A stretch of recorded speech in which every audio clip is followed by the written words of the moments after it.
don't beat yourself up, be reasonable. And the eating before going somewhere I think is backfiring. You eat and then you introduced it so beautifully. You smell the gravy, you smell the pies. Who on earth is not going to overeat? It's like, I'm full actually, but yeah, I can fit in another piece of apple pie. So think about that. You don't want to eat before you go. But as you're preparing meals, or as you choose the meals that are being prepared, think of things that are healthier versions of what you would normally make. Because you can make mashed potatoes instead of lots of butter and milk with olive oil and maybe just a little bit of buttermilk.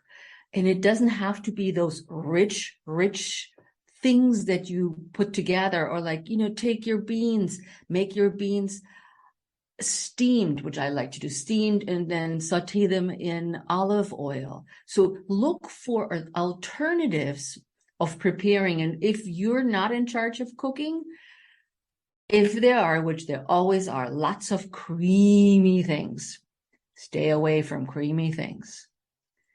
If you cannot stay away from creamy things, get a tiny spoonful of that creamy thing, but then be done. I think that's, instead of saying, stop doing this, don't do that, it's like, look at what you're actually doing.